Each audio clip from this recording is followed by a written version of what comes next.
Mom, her journey, her life, her legacy. It is always after the fact we think of questions to ask our parents about what life was like as a child, how they looked at life in general, what they thought of their children as they grew, matured, and chose careers and spouses. With Mom, it was always about her Lord and her family, her priority, her joy.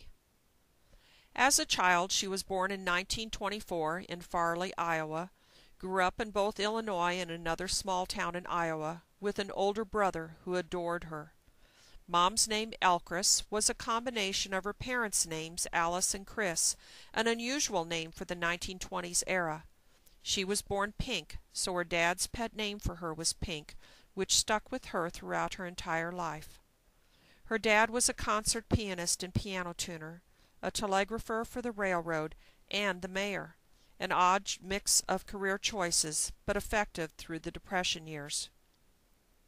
Her growing up years in a small town with an at-home mom was not unusual. It was all about faith and family, of which they had plenty. Her grandma Nickerson lived nearby, and she would spend summers there. Elkress was a tomboy, with tree climbing, swinging on orange crates with her older brother, and caring for her cherished cat Tawny.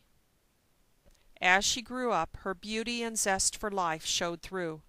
She had an adventuresome spirit, which took her from Iowa to the coast of California to the deep snow of Wisconsin. Her beauty on the inside as well as outside, she was destined for the role of nurse from little on, caring for and about other people. She went to the Milwaukee School of Nursing after high school graduation, completing her career with a BSN degree. A turn of events happened in 1946 when Elkress began writing to a pen pal in Australia. John was in the Royal Australian Air Force, a handsome man with an Aussie accent and a way of writing that would turn a girl's head and heart. They fell in love by letter without ever having met. In 1947 John proposed by letter to Elkress and traveled to Iowa, staying with the Hoshin family until their marriage in 1948. They were married in the small Lutheran church in Aurora, Iowa. In those days, travel to America from Australia was nearly impossible except if one had money, but Elkress was surrounded by family and friends, and all welcomed John into the family. Elkress and John, or Pink and Jack as they were nicknamed, moved to Canada, where John was part of the Royal Canadian Air Force. They were blessed with David in July 1949, moved back to Iowa a year later, and had Margaret in May 1952. They were fortunate to have a home just down the street from Grandma and Grandpa Hoshin, with small-town life and lots of love.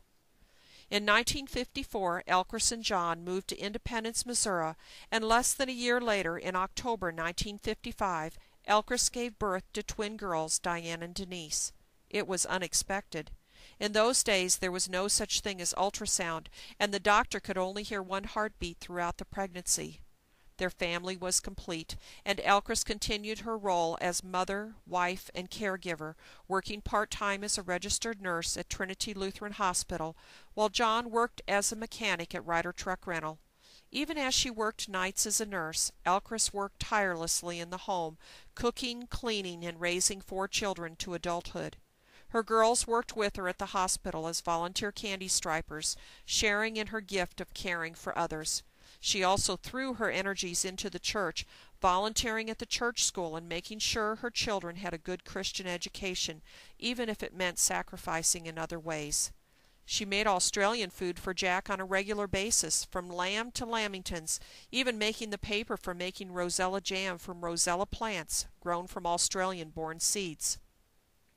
Elkress had the opportunity to visit Australia a few times to see John's family and understand his culture better. She loved the country and his family, and would have gone more frequently if able. Through her visits to Australia, it sparked an interest in genealogy for both her family and John's relatives. She pursued the family history with the same fervor and joy as her life, and wrote detailed accounts with pictures of the family history right up to her death. As the kids grew and left home, they married and began families of their own, returning from California and Illinois to bring their grandchildren to Grandma and Grandpa's house. Distance was no object for Grandma, as she often traveled by air or train, visiting family and fully spoiling her grandchildren. She was competitive, and the grandchildren had no leniency when playing games with Grandma. She would get right on the floor with the grandchildren to play everything from checkers to board games. It didn't matter the age level. The grandkids were always ready to play games with Grandma. She loved to read to the grandchildren, and many an evening would be spent reading their favorite book, Willy Woo Woo, snuggled up in Grandma's lap. Alcris and John celebrated their 50th wedding anniversary with a party given by their children. Many images of them together were taken over the years. Both Alcris and John retired from their careers as nurse and mechanic. The years passed, and children and grandchildren grew to great-grandchildren. Visits to loved ones still occurred, but Alcris, even in her later years, learned the new skill of email. She picked up the computer quickly and communicated by letter and email to her grandchildren and children. She also never missed an opportunity to send a birthday and anniversary card with stickers for the younger ones. She loved going out to eat with family and friends. As her health failed with heart disease, her ability to visit her children diminished. Children, grandchildren, and great-grandchildren continued to visit as she started on oxygen and became homebound. Through her day-to-day battle with heart disease, her joy in family and her Lord never wavered. On the day she died in July 2006, all 4 children, her husband of 57 years, and her granddaughter Monica were all around her, singing her favorite hymns and reading Scripture as she met her Lord. Timothy John Kelm, her grandson, met her in heaven a year later. I am sure they had a big hug for each other.